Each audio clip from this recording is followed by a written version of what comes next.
So here we have it. Ku Klux Kamala Harris is apparently now in $20 million of debt. Okay. And, yeah, well, that's what happens. You shouldn't have tried to turn your campaign rallies into the BET Awards. So there's that. Shout out to News Nation right here. Okay, and it says right here, Kamala Harris campaign now millions in debt. The campaign is roughly $20 million in debt after losing the race. Harris campaign spent around $1 billion, a whopping $1 billion over 90 days. Vendors and staff are worried about getting paid. Pretty wild stuff. Before we continue on with this video, shout out to the King Squad, the King Squad family, and the King Squad elites. Be sure to smash that like button and hit subscribe. I appreciate you guys greatly. You guys are the bomb.com, and don't let anybody tell you any different, okay? And let's get into this video.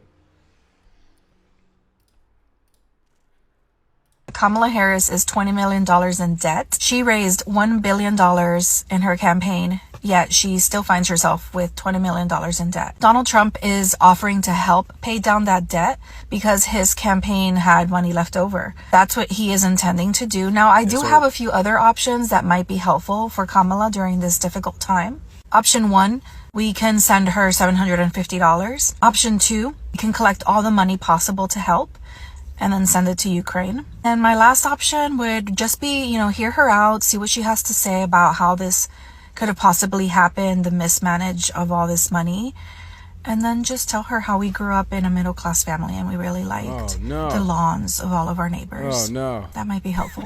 And an honorable mention, could just possibly ask Oprah Winfrey or Taylor Swift to pay for it. What do you guys think she might prefer? Kamala Harris is $20 million in debt. She raised... Really wild stuff going on. What do you guys think we should do? Okay. And shout out to Darren. Leftists and neocons have always spent money without thinking or tracking it. It's what they do.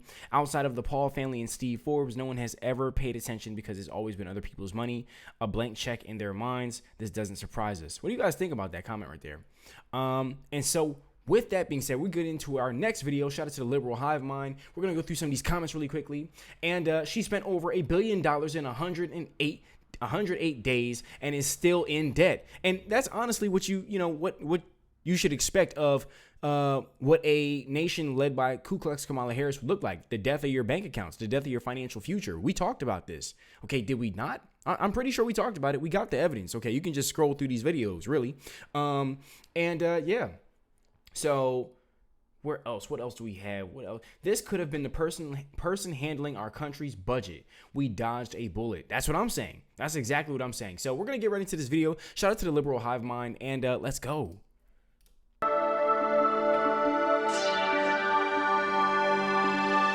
Hey guys, welcome to the Liberal Hive Mind, a channel solely focused on exposing the abundant hypocrisy of the left. Honestly, these are the most interesting times. I don't think as many people are tuning in. Obviously, election hype is something else. It's something that's truly hard to recreate. And honestly, I don't blame most people for wanting to decompress after the election, but these are the most interesting times. It's a time where you get to see what's behind the curtain. A lot gets exposed, and in this case, what's getting exposed completely vindicates exactly what we've been talking about since day one of Kamala Harris's campaign. It was all smoke and mirrors. It was all an effect, a mirage, a show, if you will, a theatrical presentation. Kamala Harris's campaign was nothing but show business, and we kept identifying it as such, calling it fake, vapid. Something was off, and you knew something was off when Kamala Harris was seen bussing in her own supporters during her visit to the Primanti Bros in Pennsylvania. It was fake down to the bone, and now we essentially have confirmation. There was nothing grassroots about this campaign. No, instead it was totally propelled by dollar transactions. Let me show you guys what I mean by that. Let's have a conversation. We got some stuff to get into.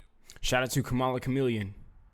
So let's roll the tape. All right, friends, so take a look at this headline right here. We've got a DNC official calling Harris campaign a $1 billion disaster. Take a look at this clip right over here where Lindy Lee, of all people, a Democrat loyalist, activist, a Democrat insider, who straight up spills the beans. I mean, I'm not on anyone's payroll. I'm not beholden to anyone. That's why I'm here telling the truth. I'm not here to gaslight anybody. This is just the truth. And what is the truth? The truth is this is just an epic disaster. This is a $1 billion disaster. Actually, it was $1 billion, 18 million, I think, right? There were $20 million or $18 million in debt. Right. It's incredible. And I raised millions of that. I have friends that I have to be accountable to and to explain what happened because I told them it was a margin of error race. I was promised, Jen O'Malley Dillon promised all of us that Harris would win. She even put videos out saying that Harris would win. I believed her. My donors believed her. And so they wrote massive checks. I feel like a lot of us were misled. And even on the night of election night, Will, I looked somebody in the eye and I said, are we going to do this? Are we going to pull it off? She told me yes. And I asked somebody else, like, how are you feeling? He's like, we're going to win Iowa. And I was like, what? Do you think, did they believe this going in? Was there a real sense of false confidence on the side of Kamala Harris? Or did they know they were in store for disaster? I was wondering about that. I was like, I asked them, are you privy to internal numbers that I am not seeing? Because I study this so carefully, and I just wasn't seeing any basis for that level of confidence. And I also want to remind our viewers that, the Trump campaign was touting all of these incredible empirical data weeks before election night. What Harris is touting was the door knocking. She didn't say anything really about early voting. Now I know it's because there was nothing much to say. Kamala Harris is broke. The campaign's in debt. Apparently, they can't even pay the bills. Take a look at this exclusive piece from the New York Post. Kamala Harris campaign's election eve concerts said to cost up to $20 million as staff and vendors fear that they won't be paid. There's apparently talks that the Kamala campaign ran out of money running up the bill, and you've got vendors wondering whether they're going to be left out to dry. And that, of course, reveals it all now, doesn't it? Kamala Harris spent over $1 billion, and she lost the popular vote. It pretty much confirms that all of it could now be questioned. Was it real or was it fake? Does that person actually support Kamala Harris? Or are they simply being paid to? I mean, look at the whole Mark Cuban thing. That situation to me stinks to the high heavens. Now seeing what I've seen, it almost makes me think that they were paying Mark Cuban, just sending him over big frickin' checks for him to go on all the networks and just tell everyone as a lifelong American capitalist businessman how communist policies are just going to be so much greater for the economy. If you think of it, in hindsight, someone had to have been paying him, right? That or there was some sort of ulterior motive that we weren't privy to. But it just makes you think, it makes you question all of it. How many of those leaked emails did we see of content creators getting offered big bucks to sit down with Kamala Harris? Trump gets invited to a podcast, and with a lot of the media appearances that they did, the campaign probably didn't even have to pay a dime. The podcaster just wanted to have Trump on. But meanwhile, on the other side, Kamala Harris's campaign was seeing all of that happening and saying, we have to mimic it. And so they dished out the big donor bucks to set up all of these appearances and all of these endorsements. It was a big Hollywood production of what... Yeah, she was out here trying to get Kai Cenat, and she was trying to paid off some YouTubers, and then we saw Harrison Ford promoting Kamala Harris, and all these other people, Cardi B, Megan Thee Stallion. It was just crazy. Then she got Beyonce on stage. Beyonce didn't perform. That tells you that the money ran short right there. Okay, how do you have you told everybody Beyonce's showing up, and then boom, hey, look, it's Beyonce, but she's not singing. Like, what's the point? I mean, seriously, and nobody's taking a one-on-one picture with Beyonce there. So, I mean, like, they got ripped off, honestly. That's what happens, though. That's what happens being a Democrat. I mean, is it not? That's exactly what we expected, okay? So, I'm really not surprised. Let me know what you guys think down below in the comments. Be sure to smash that like button, hit subscribe. What a grassroots campaign is supposed to look like. And that's why there was this blue mirage. That's what played out, right? They set up this mirage, but then on election day, it didn't show up. I remember on election day, very early on as voting started, seeing people uploading videos of empty community centers that were set up for voting in deep blue Democrat counties early on election day.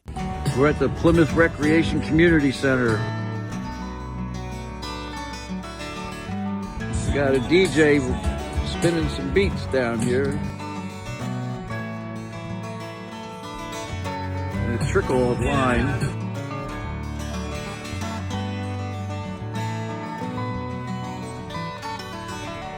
She just told her friend no lines at all, which is great.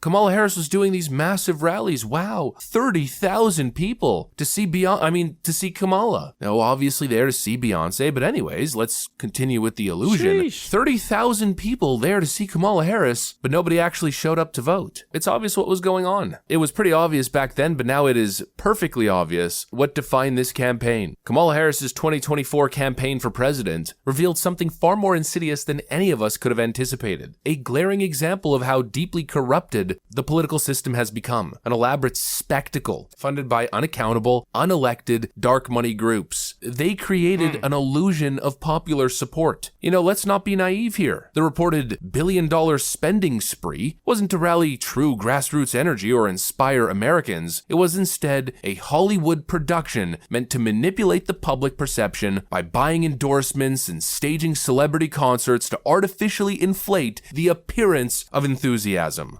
Yeah, because she's not popular, okay? She's not popular. Nobody voted for her. She was selected, not elected. And on top of that, we saw the rallies where, she was just showing up. No artists, no celebrities, nothing like that. And it was just her. Nobody was showing up to those. It looked like a classroom, okay? Nobody was showing up to those events and those rallies. But when she has Beyonce, Megan Thee Stallion twerking on stage, and Cardi B, Megan the Horse, and the Migos, 2 Chainz, and just manipulating communities, and it was just horrendous to watch. Offering people money and stuff like that, acting like she understands business. We saw this stuff and we're like, wait a minute. First of all, where are they getting this money from? And where are they gonna give this money for these homes and stuff and to uphold these promises that she's promising all these people? Okay. And on top of that, she's not. Nobody cares about her. Like nobody is in support of her. Okay. We even saw Biden put on a MAGA hat. I mean, the whole thing was nuts. This man Trump literally said, at the debate between him and Biden, I don't even think it was the Trump debate it was Trump versus Kamala Harris, and he said, I don't even think Biden likes her. I was like, yo, that is crazy. But this whole thing is nuts. And then even when we saw Benny Johnson get kicked out of the Kamala Harris rally over in, I believe it was Florida. Okay, we covered that on the channel. We saw that, and look at the crowds. There was nobody there.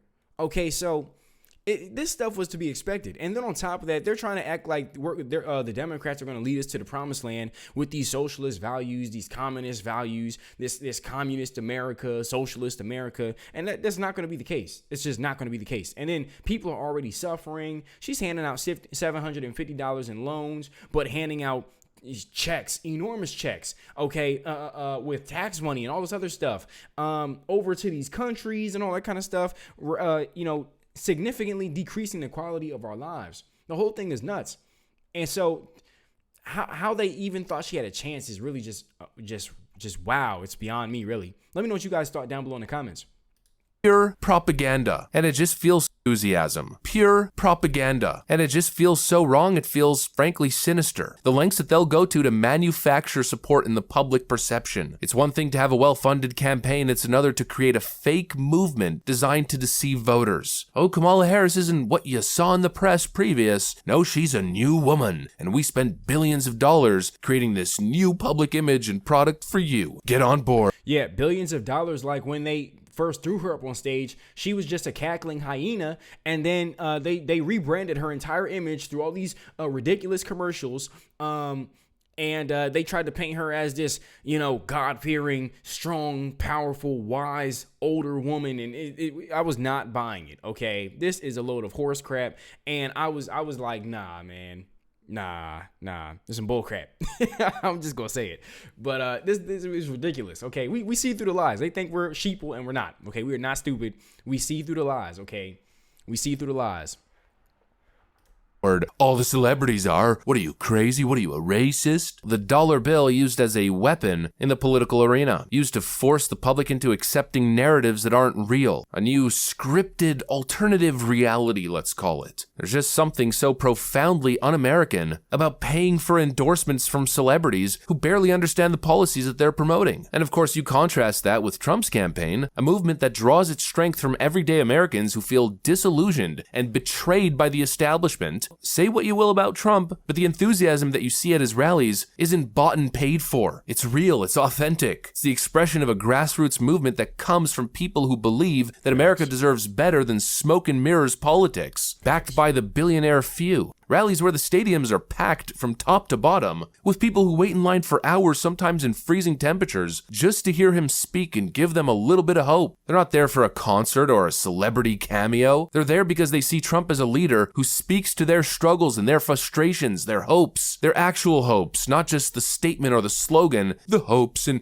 ambitions and aspirations of the people. No, speaking directly to the people and giving them actual hope. Not preying on their need for hope. You know, that's the kind of thing that you just can't buy, no matter how many billions you throw at it. It's the kind of movement that terrifies the establishment because it cannot be controlled, corrupted, or manipulated. And honestly, if we could take one thing from this election, looking back, 2020 hindsight, analyzing it all, that's exactly what we see now, don't we? People are waking up, they're refusing to be controlled like puppets, or fooled with the dangling of shiny toys. They've said absolutely not. Enough of the false promises. We're going with the mean tweets, baby. This election was honestly something special, something to remember, something that's going to go down in the history books. And I just gotta say, I mean, the themes are incredible. And one last thing just to wrap this up, I'm just so happy each and every single day that Donald Trump at that rally in Pennsylvania turned his head at the exact moment that he did, because that one little perfectly timed movement, I think, changed the direction of history forever. Anyways, that's pretty much what. Shout out to the liberal hive mind. Really excellent clip. And yeah, you know, I really just think that Ku Klux Kamala Harris, just she never had our best interest at heart or anything like that. We were not her main priority. We weren't anything of any type of importance to her. We were just a paycheck with legs. That was it. A paycheck with a heartbeat. That was it. That was all we were. Okay, just a paycheck. Okay, and they were just getting our money and then giving it to everybody else. Okay, you got Biden out here writing checks to everybody but us. All right, not saying we write a bunch of checks to us. I'm not saying that at all. But Biden's out here, every 5 seconds he's falling apart. Ku Klux Kamala Harris, she's giggling her way through the entire campaign run and all that kind of stuff. It was just a mess. These people were not fit to run the country. We see their version of America, and it's a dumpster fire. Okay, it's literally hell on earth. It's the Titanic. It's the sequel to the Titanic. All right, and go woke, go broke. And that's just what happened. That's exactly what they did. They thought that, okay, let's throw a bunch of twerking and let's throw a bunch of LG HD TV stuff on the screen. Let's sabotage the kids. Yeah, let's turn all the kids into Transformers. And yeah, what else? What else can we do? Okay. These people got hit by a hurricane. Let's just. How much money you have? $750? Okay, throw $750 at these people to get them to be quiet. Okay, can we do that? And then make it a loan too. I want that money back. Like, we're sitting here like, you gotta be kidding me. What is wrong with these people? I'm like, yo, we are seeing this. Hello, this stuff is not it. This stuff is not it. So super trash. And it's just what it is. I really think that she got what she had coming to her, and I think it's downhill from here for her. So that's my thoughts on that, you guys. Let me know what you guys think down below in the comments, and I'll see you guys in the next one. Shout out to the King Squad, the King Squad family, the King Squad elites. Thank you to each and every single one of you guys who donates, keeps me updated in the emails, all that kind of stuff. Thank you to everyone who left a positive comment and watched these videos all the way through. I appreciate you guys. You guys are awesome, and don't let anybody tell you any different. I'll see you in the next one. Peace.